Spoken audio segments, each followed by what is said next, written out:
अपने मुकदमे वापस ले लिए, मुख्यमंत्री क्या बने वो बताए ना। जो दर्जनों मुकदमे जो वापस लिए, वो गुलाम बड़े बुज़दिल हैं जो कहते हैं क्रांति बड़ी मुश्किल है, और क्रांति हर मुश्किल को आसान बना देती है। तानाशाह कितना भी मजबूत हो उसे खाक में मिला देती है। चलो मर जाओगे, सबसे बड़े उग्रवादी आतंकवादी हो तुम, मैं मिस्ट्री मीडिया वालों। और जब लगेगा कि आज चुनाव का एक एक भी मतलब कि लेना माइलेज कुछ लेना, एक को निकालेंगे ठोंक देंगे, एक को निकालेंगे ठोंक देंगे। अच्छा। जय श्री राम का संदेश क्या देना चाहते हो आप? अगर यही काम किसी मुसलमान ने कर दिया होता और गोली मारने के बाद वो कर देता कि अल्लाहू अकबर, तो क्या होता इस देश के अंदर? मुसलमान आतंकवादी। तो ये क्या है? जय श्री राम का कौन? जय श्री राम कौन है? किसी गैंग का गुंडा है, बदमाश है, डॉन है जय श्री राम। भाई रामराज में योगी जी खतरे में, साक्षात खुद हनुमान खतरे में। योगी जो अपने आप को हनुमान बताते हैं। जय श्री राम बोल, जय श्री अम्मा बोले, जय श्री बाप बोले, मुझे इससे क्या मतलब? मेरे देश के लोगों को इस तरीके से तो ना हो। गैंगस्टरों को चाहते पुलिस मार देती ना, ठोंक देती उसे। क्या गुंडों से पुलिस की औकात नहीं थी क्या? मेहंदी लगी थी क्या उसके हाथ में पुलिस के? प्लान अगर होता तो योगी का भी सस्पेंड करते, क्या सोचो? कौन सा? अरे भाई ये तो सस्पेंड क्या है, दिन में सस्पेंड, शाम को फिर बहाल कर देंगे, फिर क्या करोगे? और सतपाल मलिक की जान को खतरा है इन पाखंडियों की सरकार से। इसका मूड खराब हो गया ना, तो उसी खेती में सब बारूद उबाने लगेगा। पाखंडियों, तुम्हारी राजनीति सब तुम्हारे घुसेड़ देगा। किसी भी गरीब को आतंकवादी बता के मार देंगे, और हिंदू मुसलमान दिखाएंगे, और खुद किसी से मरवाएंगे तो जय श्री राम बुलवाएंगे। अतीक अहमद के मर्डर के बाद इस देश के जनता दो खेमे में बट गए। एक कह रहे हैं कि मिट्टी में मिला दिया गया, एक कह रहे हैं आसमानी फैसला है, और एक कह रहे हैं कि इस देश के कानून का ही हत्या हो गया। इसी बीच बात करने के लिए हमारे साथ पूर्व सैनिक मौजूद है। इनसे पूछें कि ये किस खेमा में है? आप किस खेमे में? कौन खेमा? जो कह रहे मिट्टी में मिला दिया गया। आप खेमे बना रहे हो। कोई कहता है ये राइट है, कोई ये लेफ्ट है। हम ना राइट में ना लेफ्ट, हम स्ट्रेट फॉरवर्ड हैं, क्रांतिकारी हैं। तो गलत हुआ, सही हुआ? राष्ट्र हित में बात करते हैं, संविधान को लेके बात करते हैं। ये संविधान के साथ अत्याचार हुआ, अन्याय हुआ, समझे, कोई अपराधी था तो उसको कानून सजा देता, ना कि इस प्रकार से किराए के जो छुटभइये बुला के, नशेड़ी, शराबी, इस प्रकार के लोग लाके। और पुलिस खुद जो सुरक्षा कर रही है, खुद अपनी कस्टडी में किसी को मरवा देती है, किसी से भी। और जो मारने वाले क्या करते हैं, क्या रंग? पुलिस ने मरवाया। देखिए बिल्कुल क्या रंग देते, प्रशासन भी है उसमें। प्रशासन के भी उसमें कहीं अलग से नहीं सोचा जा सकता। प्रशासन भी मिला हुआ, शासन भी मिला हुआ उसमें, जिस प्रकार से हत्या करी गई। और वो भी करी किसने? जरा जरा से बच्चों ने करी। और क्या थे उनके पास वेपन? देखे आपने? 7-7 लाख के वेपन थे उनके घर में, खाने को नहीं था। एक एक गांजे और चरस और दारू के पौए के लिए भटकते फिरते थे वो लोग। और ये 7 लाख का वेपन एक व्यक्ति का, तीन रिवाल्वर थी, और तीनों 7-7 लाख, 21 लाख की होगी भाई। कहां से लाए लोग? तो इसका मतलब है किसी ना किसी की कोई साजिश है, सरकार की या प्रशासन की। क्योंकि उन्हें कैसे पता चला कि अतीक अहमद आने वाला इस वक्त? तो इस प्रकार से उन्होंने करा भी बड़ा। देखा कि 2024 का चुनाव है, सरकार की मानसिकता देखिए, खेल देखिए कैसे काम किया उन्होंने कहा 2024 का चुनाव है, अगर जनता के बीच गए मोदी जी तो कोई इन्होंने विकास कार्य तो किए नहीं है, जनता के हित में काम किए नहीं है। अब तक 9 सालों से हिंदू, मुसलमान, सिख, ईसाई यही जात पात का ढिंढोरा पीट के, ढोल बजा के आते रहे हैं। इन्होंने भगा फिर उसी को लेके, और उन लोगों ने क्या करा फिर? समझे नहीं? उसको बिल्कुल सर पे कनपट्टी बजा के गोली मारने के बाद क्या करा उन्होंने? गोली मारने के बाद नारे लगा रहे थे वो, जय श्री राम के, जय श्री राम के। तो इसका मतलब क्या है? ये रामराज है, उत्तर प्रदेश में रामराज है। कहां पर गोली मार के जय श्री राम लगाया जाता है? कौन से माफिया खत्म? वो खुद माफिया है, उनके पास दर्जनों मुकदमे। माफिया तो भाई दर्जनों मुकदमे थे। अपने मुकदमे वापस ले लिए, मुख्यमंत्री क्या बने वो बताए ना। जो दर्जनों मुकदमे जो वापस लिए, देश की जनता को बता, प्रदेश की जनता को बता क्या क्या मुकदमे थे। ठीक है, खुद माफिया, अतीक अहमद माफिया, वो क्या विकास दुबे माफिया, ये सब माफिया है, गैंगस्टर है। इनकी आपसी लड़ाई थी, समझे। और जनता से ये बताते हैं, हिंदू मुसलमान करके दिखाना चाहते हैं। इनकी आपसी लड़ाइयां हैं। मैं कह रहा हूं इनकी आपसी लड़ाइयां हैं, इनको आपसी डर है, आपसी दहशत थी, व्यक्तिगत लड़ाइयां थी इनकी। इंडिया टीवी कह रहे हैं, चला रहे बड़ी बड़ी हेडलाइन में कि अप्रैल में अतीक की बारी थी, मई में मुख्तार की बारी है, और वो उसके बाद जी न्यूज ये चला रहे हैं कि अब की बार मुख्तार। हाँ बिल्कुल, मुख्तार, सिकतार सब है। पाकिस्तान, चाइना, सब इसके निशाने पा जाते हैं। सब इनकी नौटंकी है, सब मेन मिस्ट्री मीडिया जो है दल्ली है। ये इनके सबके मिलेगा रहता है यार, इन्हें पता लग जाता है, सब RSS से निकलता है, कारपेट जगत में निकलता है, कारपेट जगत की दुकान है जो मेन मिस्ट्री मीडिया है। समझे। इन सबको ये सब बैठ के प्लानिंग करते हैं, सबको पता होता है कहाँ कत्ल होना, किसको मरवाना, कैसे हिंदू मुसलमान की राजनीति करनी है, कैसे जाति पाति की राजनीति। हाँ, ये सब फिक्स कर रहे हैं। हाँ। ये मीडिया जो कहते हैं ना 4 स्तंभ है, ये 4 स्तंभ ऐसे हो गए, देश के लिए दीमक बन गए हैं। ये देश को खत्म करने पर चले हुए हैं, ये देश को बेचने पर चले हुए हैं, ये प्रोफेशनल बन गए हैं। इन्हें कोई मतलब नहीं है देश से, राष्ट्र से। ये देश को बेच के खाना चाहते हैं। देखिए देश को, यार साहिस्ता वाहिस्ता कहीं नहीं है, कई फरार नहीं, सब इनके आसपास ही होगी। अच्छा? सब इनके अंदर में। हाँ। और जब लगेगा कि हाँ चुनाव का एक भी मतलब कि लेना माइलेज कुछ लेना, एक को निकालेंगे ठोंक देंगे। हाँ। एक को निकालेंगे ठोंक देंगे। अच्छा? सबको तो जेल में डाल रखा है, मर्जी को ले आएंगे। अच्छा, किसी को हंगाने के नाम पे, किसी को मुताने के नाम पे, किसी को ये दर्द हो रहा है, किसी को ये दर्द हो रहा, हमें गोली मरवाएंगे। ये देख लिया आपने सबने। एक बात बताओ, जो आदमी जो गोली मारने के बाद कहता है जय श्री राम, इस प्रकार के लोग समझे छुटभइयों से करा रहे हो। जय श्री राम का संदेश क्या देना चाहते हो आप? अगर यही काम किसी मुसलमान ने कर दिया होता और गोली मारने के बाद वो कर देता कि अल्लाहू अकबर, तो क्या होता इस देश के अंदर? क्या होता? कहते इस्लाम आतंकवाद, मुसलमान आतंकवादी। तो ये क्या है? जय श्री राम का कौन, जय श्री राम कौन है? किसी गैंग का गुंडा है, बदमाश है, डॉन है जय श्री राम। जय श्री राम तो मर्यादा पुरुषोत्तम है, उसके नाम को बदनाम कर दिया इन्होंने, उसे गैंगस्टर की तरीके दिखा रहे। आप मुझे बताइए तो भगवा आतंकवाद मचा रहे, जय श्री राम कह के ये कौन है? फिर जय श्री राम कह के गोली मारते कौन है? हिंदू आतंकवाद को हवा दी जा रही है। समझे, इस देश में कोई हिंदू नहीं है। योगी आदित्यनाथ कह रहे हैं देश में हिंदू नहीं है मेरे भाई कोई। अच्छा, हाँ, इस देश में सारे भारतीय हैं। अरे भारत है ये भारत है, भारत ही रहेगा। राष्ट्र बनाएंगे। अरे हिंदू राष्ट्र कहाँ? हिंदू बताए तो सही, हिंदू का मसौदा क्या है? संविधान में देखे हिंदू है क्या? जय श्री राम बोल पा रहे हैं आजकल? वो सरकार अपने RTI डाल ले, अपनी सरकार से पूछ ले। जय श्री राम बोल, जय श्री राम बोलना, जय श्री राम बोल, जय श्री अम्मा बोले, जय श्री बाप बोले, मुझे इससे क्या मतलब? मेरे देश के लोगों को इस तरीके से तो ना हो। महंगाई, शिक्षा, स्वास्थ्य, रोजगार सब ध्वस्त कर दिए इन्होंने। देश की अनदेखी कर रहे हैं, संविधान को तोड़ दे रहे हैं, संविधान को फूंक दे रहे हैं। जी का बयान है कि माफिया खत्म हो गया उत्तर प्रदेश में, कोई किसी को धमका नहीं सकता। अच्छा अच्छा, हाँ। बिल्कुल नहीं, डर खत्म हो गया। जब योगी जी की जो है ना सुरक्षा व्यवस्था बढ़ी, योगी जी की सुरक्षा व्यवस्था बढ़ गई जब और बढ़ी। अबे भाई रामराज में योगी जी खतरे में, साक्षात खुद हनुमान खतरे में। योगी जो अपने आप को हनुमान बताते हैं वो खतरे में, तो प्रदेश की जनता की क्या हालत होगी? सुरक्षा जब प्रदेश के मुख्यमंत्री की बढ़ाई जा रही है तो उसकी जनता क्या हाल होगा? भाई अपनी तो डर के मारे बढ़ा रहे हैं। जब ये रामराज में मुख्यमंत्री परेशान है, उनके लिए हमदर्दी है। किसके लिए हमदर्दी है?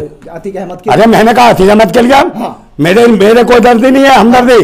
गैंगस्टरों को चाहते पुलिस मार देती ना, ठोंक देती उसे। क्या गुंडों से पुलिस की औकात नहीं थी क्या? मेहंदी लगी थी क्या उसके हाथ में पुलिस के? क्या था? समझे, जो 2 कौड़ी के लोगों से बुला के करवाए काम, सिर्फ एक मैसेज देना था हिंदू मुसलमान का कि जय श्री राम करके गोली मार दी। हिंदू मुसलमान के बिना देश को चलाओ, संविधान से चलाओ। ये सरदार और सत्ता बैठ के नौटंकी जो कर रहे हो तुम, इससे देश नहीं आगे बढ़ता, ड्रामेबाजी से नहीं चलता। इस देश का बहुत ज्यादा नुकसान हो चुका है। ये कह रहे हैं कि योगी जैसा चीफ मिनिस्टर हर स्टेट में बननी चाहिए, बीजेपी के नेता कह रहे हैं। और बीजेपी के नेता कुछ भी कह रहे हैं। ये गिने चुने हैं, ये ठटमुझे गुंजे चुने हैं। पहले नंबर तो ईवीएम मशीन से चुनाव ना हो, बैलेट पेपर पे चुनाव करा के दिखा दो, इनकी औकात पता चल जाएगी बीजेपी वालों की। 50 साल और रहेंगे ईमानदारी। 50 साल? 50 कहते हैं अमित शाह जी, 50 साल रहेंगे। अरे मैं कह रहा हूँ ईवीएम से करा लो, 50 दिन नहीं लिख पाएंगे, 50 घंटे नहीं रह पाएंगे। ईमानदारी से कराओ चुनाव। कह रहे ये जो बैलेट पेपर पे चुनाव कराओ, इनकी औकात पता चल जाएगी। समझे नहीं? देश की मिट्टी खराब कर दी। देश की जनता ना खुश हो गए, माफिया खत्म, देश की जनता खुश। अब तो 60 साल देश के जवान रो रहे हैं, देश के जवानों को शहीद करा देते हैं। बताया नहीं वो सतपाल मलिक जी ने, देश के जवानों को शहीद करा दिया। समझे, उनके बहन जो पेंशन तक नहीं दे रहे, हरामी पेंशन क्यों नहीं दे रहे? समझे, 80 लाख पुरुष सैनिक उनकी पेंशन नहीं दी जा रही, बंधन पेंशन। और इनके शासन में उन्होंने आत्महत्या कर ली जंतर मंतर पे। जवानों को सेना और जवानों के लिए हम काम करते हैं। क्या काम करते हैं? और जवान के। हाँ, तो इनका बाप देगा पेंशन, इनका बाप देगा भी तो पेंशन दी। वो पागल है क्या? जितने सैनिक वो पागल है जो बैठे हुए हैं जंतर मंतर पे, पूरे देर में सोचते हैं। आपको क्या लगता है कि अतीक अहमद की जो वाइफ है शाइस्ता, उसके साथ भी वही हो सकता है? क्या कुछ नहीं है, कहीं कहीं फरार नहीं है, कुछ नहीं है। चाहे देश की सब सरकार इनकी, सत्ता इनकी, पुलिस इनकी, कहीं फरार नहीं, सब इनके हाथ में ही होंगी। तो क्या उनको छुपा के सब समय आएगा निकाल के कर देंगे वो। समझे, निकाल के कर देंगे कांड। भाई यहाँ के मेरे बात सुन लो, पुलिस का सही उपयोग हो तो अच्छा काम कर देगी पुलिस। कल पुलिस का दुरुपयोग कर लोगे तो दुरुपयोग हो रहा है। पुलिस तो जैसे भैया शासन जो कहेगा प्रशासन वैसे चलेगा। पुलिस की मजबूरी है, पुलिस को बताया जा रहा है, पुलिस की मजबूरी थी। उसमें जो वो मारा उसको, अतीक अहमद को, उसको टाइम क्या था? पुलिस पता है, पुलिस तो ओरिजिनल थी, पुलिस ओरिजिनल थी, इसलिए एक्टिंग अच्छी नहीं कर पाई पुलिस, समझे? इसलिए खड़ी रही, एक्टिंग करनी नहीं आई उनको। अच्छा। और पता चल गया कि सब पुलिस की मिली भगत है। अच्छा। भाई स्टैंड गन कंधे पे लटकी हुई है, कोई आदमी फायरिंग करके किसी को मार रहा है, किसी के कमर पे पिस्टल लगी हुई है और उसको पकड़ रहे हैं, उसको पूरा मौका दे रहे हैं। प्लान अगर होता तो योगी जब सस्पेंड करते, क्या सोचोगे? कौन सा? अरे भाई ये तो सस्पेंड क्या है, दिन में सस्पेंड, शाम को फिर बहाल कर देंगे, फिर क्या करोगे? ये इनके हाथ में, सस्पेंड दुनिया को चमका दिया, जब बहाल करेंगे तो किसको पता चलेगा कब बहाल हो गए? कौन खबर दिखाएगा? सतपाल मलिक की खबर दिखाई क्या मेन मिस्ट्री मीडिया ने? एक खबर नहीं दिखाने को तैयार। मैं कह रहा हूं सतपाल मलिक की जान को खतरा है इन पाखंडियों की सरकार से। वो किसान और जवान की बात कर रहे हैं, सतपाल मलिक, उनको सुरक्षा की जरूरत है, उनको जेड प्लस सुरक्षा दे केंद्र सरकार। मैं मांग करता हूं, और अगर उनका बाल विवाह का हो गया तो सरकार अपने ध्यान दे इस बात को कि पूरा देश उनके साथ खड़ा, पूरा जवान और किसान, समझे? सेनाओं के सारे जवान खड़े हो जाएंगे और देश का किसान जो अनाज खिलाता है, मैं सरकार को बताना चाहता हूं कि किसानों की लागत मेहनत का उचित दाम दो। ढोंगियों, पाखंडियों, जो किसान जो हल जोतता है, जो खेती का सीना फाड़ के हल चला के जिसमें अनाज उगाता है ना, अगर उसका मूड खराब हो गया ना तो उसी खेती में सब बारूद उगाने लगेगा। पाखंडियों, तुम्हारी राजनीति सब तुम्हारे पिछवाड़े में घुसेड़ देगा किसान। देश और किसान और जवान को बर्बाद करने की मत सोचो। देश में महंगाई, शिक्षा, स्वास्थ्य, रोजगार, सुरक्षा, इस पर काम करो, राष्ट्रवाद पर काम करो, पाखंडवाद पर नहीं। धर्म और मजहब के नाम पर मत उनको उकसाओ। और मैं दिल्ली मीडिया को भी कह रहा हूं, मैन मिस्ट्री मीडिया दिल्ली जो है, सही मुद्दे दिखाए, देश के राष्ट्रहित के मुद्दे दिखाए। कौन आवाज उठा रहा हो सतपाल मलिक की? क्यों कहते रहे मुख्तार, कैमरा खराब है क्या? कहते रहे मुख्तार की बात, कैमरा खराब है क्या उनका, या आंखें खराब हो गई हैं? मैन मिस्ट्री मीडिया अंधे हो गई हो? अंधभक्तों, हराम की खाने वालों, देश से जुड़े हुए लोगों को, देश से जुड़े हुए मुद्दों को दिखाओ। सालो मर जाओगे, सबसे बड़े उग्रवादी आतंकवादी हो तुम, मैन मिस्ट्री मीडिया वालों, समझे? दुनिया की सच्चाई को दिखाना चाहिए। आज तुम पाखंड कर रहे हो, दलाली खा रहे हो देश को बेचने की। चारों स्तंभ दीमक बन के चाट रहे हैं देश को, खोखला कर रहे हैं, 24 घंटे काम कर रहे हैं दीमक की तरह देश को नोचने में। इस देश को अब तैयार हो रहे हैं, सब समझ रहे हैं कि धर्म मजहब के नाम पे, मैं सबको मैसेज देना चाहता हूं देशवासियों को कि धर्म मजहब जाति के नाम पर कोई भी भाई उकसे नहीं। देखिए सभी के त्योहार आ रहे हैं, सब मोहब्बत प्यार से, अमन से, शांति से त्योहार मनाएं। ये सरकार पाखंडी सरकार है, इसके पास कोई भी ऐसा काम नहीं है बता सके कि जनता के हित में कोई काम किया है। ये सिर्फ हिंदू मुसलमान कराना चाहेगी। भाइयों, भाईचारा खराब मत होने देना, देश में शांति बनाए रखो, अमन बनाए रखो, राष्ट्रवाद जिंदा रहना चाहिए। भाइयों, आखिरी सवाल है कि मुख्तार अंसारी के जिस तरीके से अभी हेडलाइन चलाया जा रहा, क्या लगता है आपको कि अतीक अहमद की तरह मुख्तार अंसारी के लिए भी प्लान मीडिया के द्वारा बनाया जा रहा और ये किया जाएगा? ऐसा लग रहा कुछ होगा? मैं कह रहा हूं मुख्तार अंसारी से दिक्कत है भाई, उसको भी आगे ठोक दो ना, ठोक दो, तुम्हें दिक्कत है तो।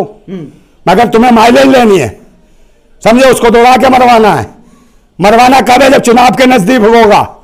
हिंदू मुसलमान दिखाना है, उसके तुरंत दिखा देंगे कि उसके वहां पाकिस्तान से संबंध थे। जिस मर्जी को पकड़ेंगे, मुसलमान, किसी गरीब के बच्चे मुसलमान को पकड़ के ठोक देंगे उसके भी, क्योंकि इनकी सब कुछ सरकार है, इनकी जांच एजेंसियां हैं, इनका कोर्ट है, इनकी कचहरी है, सब कुछ है।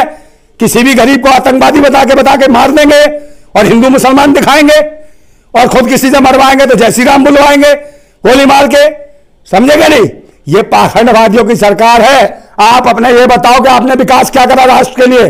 महंगाई का खत्म करी तुमने, रोजगार कितने दिए, शिक्षा के केंद्र कितने खोले, स्वास्थ्य सेवाओं में क्या दिया, लोगों को कितनी तरक्की हुई? कुछ भी नहीं है आपके पास। इस देश को बेकार है, आपने क्या बना के दिया? इस देश को कुछ नहीं दिया बना के, देश की मिट्टी खराब कर रखी है। देशवासी, युवा और देश का किसान और जवान जाग गया है। और मैं बता दे रहा हूं, आने वाला समय क्रांति का है। फिर भी मैं कह रहा हूं, एक बात सुने कि वो गुलाम बड़े बुज़दिल हैं, वो गुलाम बड़े बुज़दिल हैं जो कहते हैं क्रांति बड़ी मुश्किल है, और क्रांति हर मुश्किल को आसान बना देती है। तानाशाह कितना भी मजबूत हो, उसे खाक में मिला देती है, उसे खाक में मिला देती है। और तूफानों से आग पिलाओ, सैलाबों पर वार करो, पाखंडवाद का चक्कर छोड़ो, राष्ट्रवाद के साथ चलो, भाईचारे के साथ चलो। देश के सभी भारतवासियों, पाखंडवाद से दूर रहो। ये धर्म मजहब के नाम पे जो उन्माद फैला रहे हैं, ये आतंकवादी हैं, देशद्रोही हैं। अगर धर्म मजहब के नाम पे कोई आतंकवाद मचाता है या आपको भड़काता है, चाहे धर्म का कीड़ा हो चाहे मजहब का कीड़ा हो, उसका मन वही कुचलने का काम करना, यही देश का काम है। हम भगत सिंह को मानने वाले हैं, हम संविधान को मानने वाले हैं। देश के संविधान से कोई अन्याय करेगा, उसके साथ छेड़छाड़ी करेगा, उसे बर्दाश्त नहीं किया जाएगा। इतना बताना चाहता हूं। बहुत शुक्रिया आपका।